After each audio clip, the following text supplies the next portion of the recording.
Yo, yo, yo, what is going on, guys? My name is Tyler. I'm one of the FF mediators here at Face Off. I'm back with my Week 12 tight end rankings.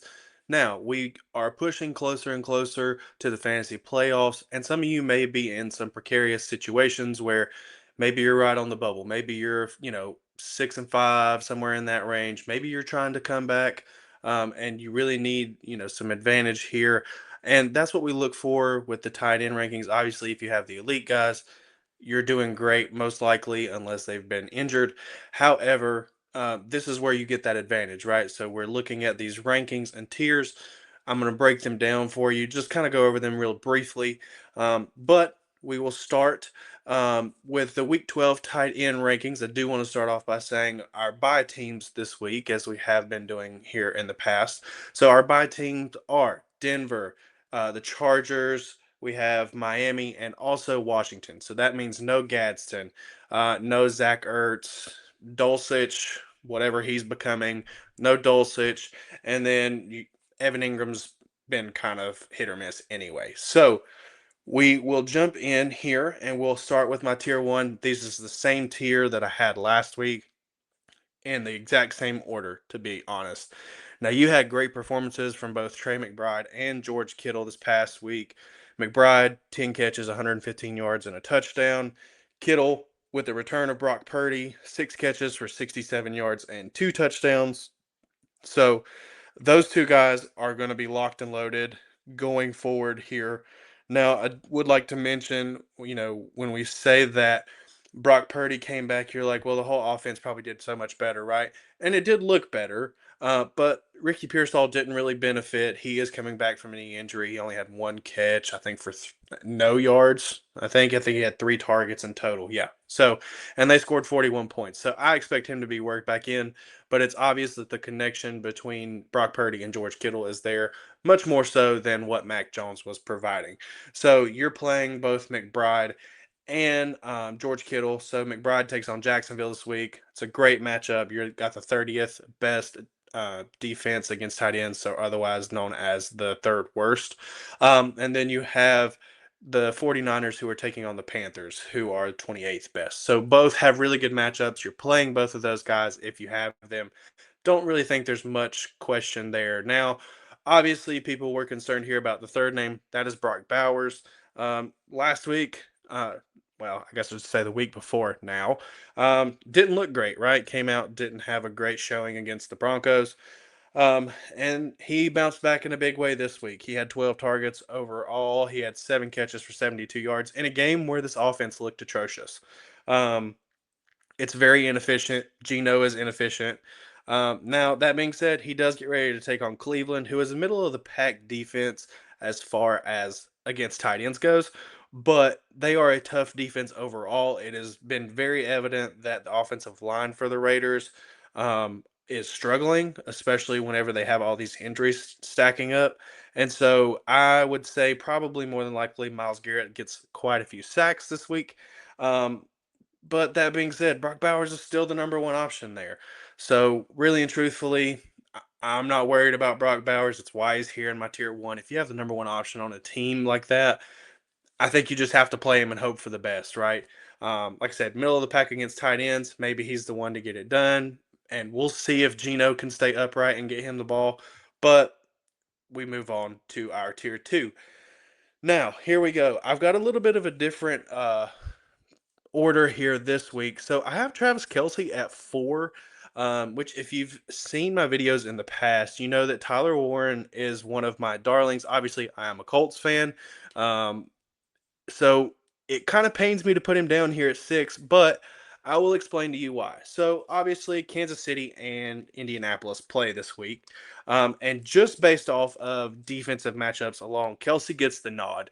So not only did he have a good game last week, which I did call, I said, Patrick Surtain was probably going to take away Rashee Rice, and he would end up, kind of taking Rashee Rice out of the game.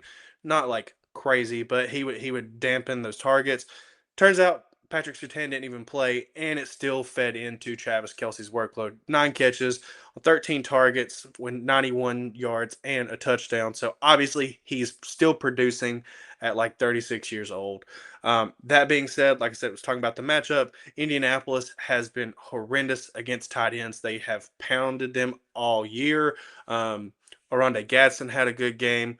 There's been so many great performances against the Colts for tight ends. So I'm looking at Travis Kelce as a huge upside play this week, especially here at the top of my two at number 4 overall. Now, you did see the name underneath that, and you're like, well, Tyler, why are you putting Dallas Goedert above Tyler Warren if you really like him that much? Sure, he did not have a great outing this past week, but he still had 5 targets. In a game where Jalen Hurts had 14 or went 14 for 28 and only 135 yards. I mean, out of the 28 possible attempts, he had 5 targets. I mean, you're getting close to 25% there. You're not exactly there, you're a little less, but there was a defensive slugfest between the Eagles and Detroit. We kind of expected it to be pretty competitive, but maybe not as low scoring. And so this week, Goddard's getting ready to take on Dallas. Now, if you remember early on in the season, I was saying Dallas Goedert is just so touchdown dependent. And to a certain extent, that is still the case. When he doesn't score a touchdown, you're obviously disappointed. But when he played against Dallas in week 1, he had 7 catches for 44 yards. Now, I think it was like 7 catches on 7 targets. So he was being targeted heavily against this Dallas offense before. And we just saw a game where A.J. Brown was targeted really heavily. I find it hard to believe that A.J. Brown is going to get the same amount of target share as what he got this past week, especially when Dallas Goedert has already been involved against the Dallas defense in week 1 this season. So I think Dallas Goedert will have a good bounce back game here, possibly get in the end zone. I think this one, being a divisional game, will obviously probably be a little bit more competitive. However, it's going to be more than likely a little bit higher scoring than the Detroit game because we know Dallas's offense is good, and they're going to have to score a lot of points if they can get by that tremendous Philly defense that is just stifling everyone right now. With that being said, I had Tyler Warren there at 6. Now, obviously, they take on Kansas City. Kansas City is the 6th best against tight ends. Now they're coming off the Colts are coming off bye. They've had a little bit extra time to prepare for the Chiefs. Maybe that'll kind of work out. Now he does have a tough matchup, like I said, but the Colts are still the number 1 offense in the NFL as far as I can remember. I think I double checked that. But in the overtime win prior to the bye, Tyler Warren had 8 catches on 10 targets for 99 yards against the Falcons. So it's going to be interesting. The only reason I have him down at 6 is just due to the matchup with the Chiefs. I think it's a little bit more difficult to kind of place him this week. And then you're going to notice a name that I was a little bit higher on early on in the year, talking about another touchdown dependent guy, and that's Hunter Henry here at 7. Now, obviously, Hunter Henry has not put up great numbers here recently. You've started seeing the emergence more of Stephon Diggs. Mac Hollins has been pretty involved there. You had Boutte, who was doing well, but he got injured. And then this past week, Hunter Henry had 4 catches for 65 yards on 6 targets. The main reason he is in this tier is because he's taking on the Cincinnati Bengals, which is by far the worst defense in the league, and I don't even know that it's remotely close. It's the best matchup for tight ends, probably just about every position, honestly. And the 6 targets he received this past week, that is the most that he's had in a game since week 3. So I think, they're trying to get him a little bit more involved, maybe a little more consistently.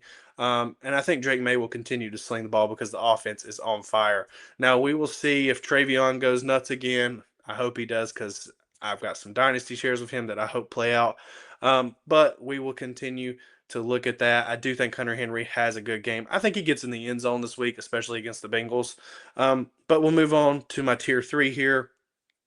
And you'll see I have Jake Ferguson talking about that offense in Dallas earlier.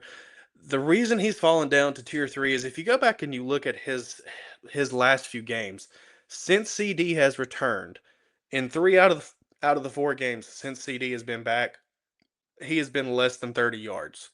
That's not a great line, obviously.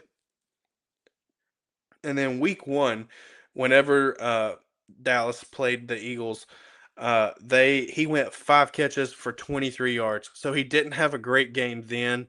Now, yes, he was targeted a ton, but that just goes to show you he had a low upside then, but he had kind of a floor play. So that's where I'm putting these guys in tier three. I think they're solid floor plays. Philly's the second best defense against tight ends. I'm not looking for anything crazy. He saved this past week. He had 4 catches for 16 yards. He saved it with a touchdown, and it was like a 5 yard touchdown. So nothing crazy there. Now, we do have Theo Johnson here. And yes, 9 is a little aggressive, but let me get into the reason why. Now, yes, they had Jameis Winston out there last week. Everybody was clamoring. They wanted to see Jameis back out there. It didn't really translate a lot for Theo Johnson. Now, he had 3 catches for 36 yards, not looking great like he was being used. He wasn't targeted as heavily as he was with Jackson Dart under center. Good news is Jackson Dart is actually taking first team reps, at least in Wednesday practices. So maybe he's trending towards playing. That's a good sign, at least.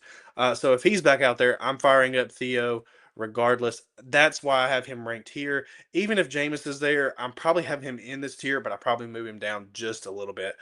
Getting ready to take on Detroit. We will just see kind of how that works out. But I do think they will have to put up some points in order to keep up with the Lions. And who else do they have to throw the ball to other than Wandale Robinson and Darius Slayton? I think that Theo can do some damage there. Next, we have Cade Otton getting ready to take on the Rams. The Rams defense is tough, guys. The Rams team in general is tough.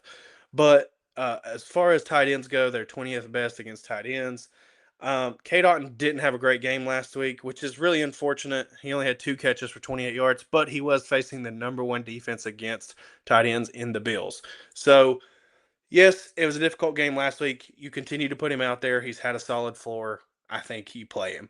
Next, you have Colston Loveland getting ready to take on Pittsburgh, 25th best defense against tight ends. 3 catches for 40 yards this past week. The one stat that stood out to me the most is since the week 5 bye, he's only had one game where he was less than 60% snaps, and that was actually week 6. So from week 7 on, he's been above 60% of snaps. And so that goes to show that he's not, while he may not be taking over Cole Kmet's, starting role because Cole Kmet is still out there, they're using 2 tight ends more often, which means that they're both going to be on the field. But I think Colston Loveland continues to remain the receiving threat, and I think it will continue to stay that way. With a good matchup against Pittsburgh, I think you could do much worse than Colston Loveland. And then maybe another little hot take here for me is AJ Barner here, getting ready to take on Tennessee. Um, it's going to be interesting. So I keep telling everybody, Tennessee's defense isn't great, but the reason why their rankings against tight ends isn't great is because they can't keep up. So Tennessee's defense is number 9 against tight ends. It's just simply because the offense can't put enough offense like points on the board, right? So we'll continue to see how that goes. Calvin Ridley did break his fibula, so that's going to hamper them. If I'm not mistaken, I think Alec Iomanner and I think DK went out as well. I think DK's was a concussion. I'm not sure on the Iomanner news, injury news, but just something to kind of monitor. I do think AJ Barner can get into the end zone. Now, this past week was by far his most targeted game. He had 10 catches on 11 targets for 70 yards and a touchdown. I think he's probably the second option in this offense behind JSN. Yes, Rashid Shaheed is there. They're still working him in. Cooper Cup is still there, but he's not really proved to be very, fruitful for fantasy. So I truly think, AJ Barner may be creeping up that way, but I'm not like 100% like willing to just go out and say that because this is the only other game. He's had 2 games that he's been above 4 targets. So it's a little hit or miss there, but I think he's, like I said, touchdown dependent, but maybe his usage is coming up with the floor. And then last but not least, we'll hit my streamers here. This is tier 4. I'm only going to pick out a few to talk about here. Um, Number 1, the guy on the thumb, Juwan Johnson. He came off by this past week. They're getting ready to take on Atlanta, which is the third best defense. Now, that is not great. But if you remember what I said about Tyler Warren earlier, he had a great game against Atlanta. And I think Juwan Johnson has a good chance. He is the tight end 13 or better in the last 14 games, and he's averaging 13.6 fantasy points per game. Out of those 4 games, 3 of them have been with Tyler Shuck. And I might blow your mind with this because people don't tend to think about this. Juwan Johnson being, let's see where he's at. So he's the tight end 7 on the year. Okay, that's irrelevant. He's 29 years old. Okay, so Juwan Johnson at 29 years old was college teammates with Tyler Shuck while they were at Oregon. So, and Juwan Johnson's been in the league for 5 years. So let that sink in. That's how old Tyler Shuck is. I'm not saying that's going to lead to any better connection, but I think it's just interesting. It's a tidbit about the quarterback and the tight end connection here that I ran over that in my research, and I felt like I needed to share that. So if we'll pop back in here, I've got Kyle Pitts at 14. I know it's terrible. He had a bad week last week, 2 catches for 14 yards. They're getting ready to take on New Orleans. He's on the opposite side of Juwan Johnson here. Drake London is out. We already know that. They're hoping he comes back for week 13. So we'll see how that goes now. With that being said, the last time Drake London was out, he had that he being Kyle Pitts had 9 targets, and I think he caught 8 of those. That was week 8, and if I'm not mistaken, I think Kirk Cousins was also the quarterback during that, which he will be again because Michael Penix has a season-ending knee injury. So you've got not only do you have Drake London out, you have Michael Penix out, you have Captain Kirk back in at the helm. So we'll continue to see. Obviously, last year with Kirk at the helm, Kyle Pitts didn't really produce a lot, so I'm not expecting a huge number. That's why he's down here in my streamers. I just think maybe opportunity wise, in terms of Drake London being out, maybe he gets an okay floor, but I'm not looking for anything crazy to kind of spark there. And then popping down, if you see Mark Andrews' name here at 15, I put it there out of respect for the 35-yard rushing touchdown that they had on the fake tush push.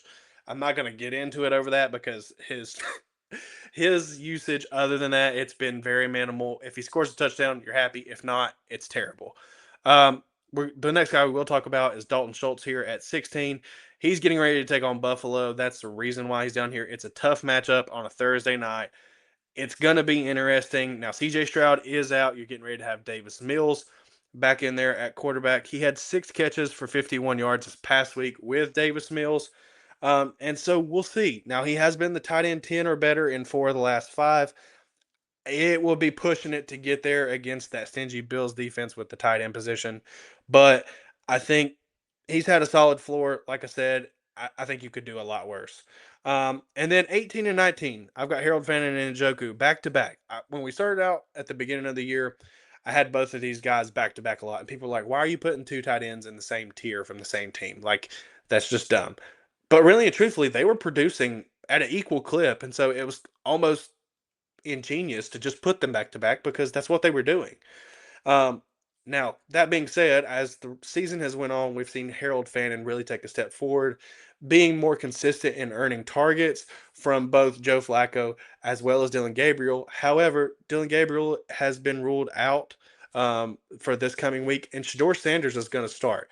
Now, Shador came in last week. They put him in. Kevin Stefanski came out and said he wasn't really ready to go in. He was like 4 for 16 and had an interception that was atrocious. That's why they're down here.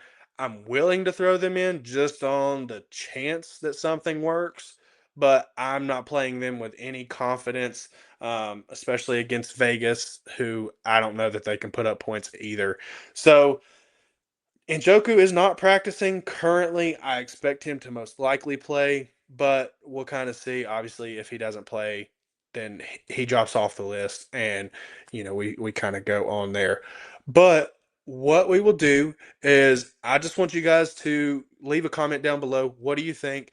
Do you like the way these videos are formatted? Give me some feedback if you think they should be shorter, if I should go more into depth. Just kind of give me some feedback. I want to see what you guys think. We've got about 75 to 80% of people who aren't subscribed. So If you do me a favor, if you'll hit the like button, hit the subscribe button, and the notification bell, you'll get notifications of when all of our videos go live. And I would be doing everybody here as well as ourselves a disservice if I didn't mention our free Discord channel that we have. I will put the link down in the channel below. We've got different channels for everything, different tiers of where you can see some rankings.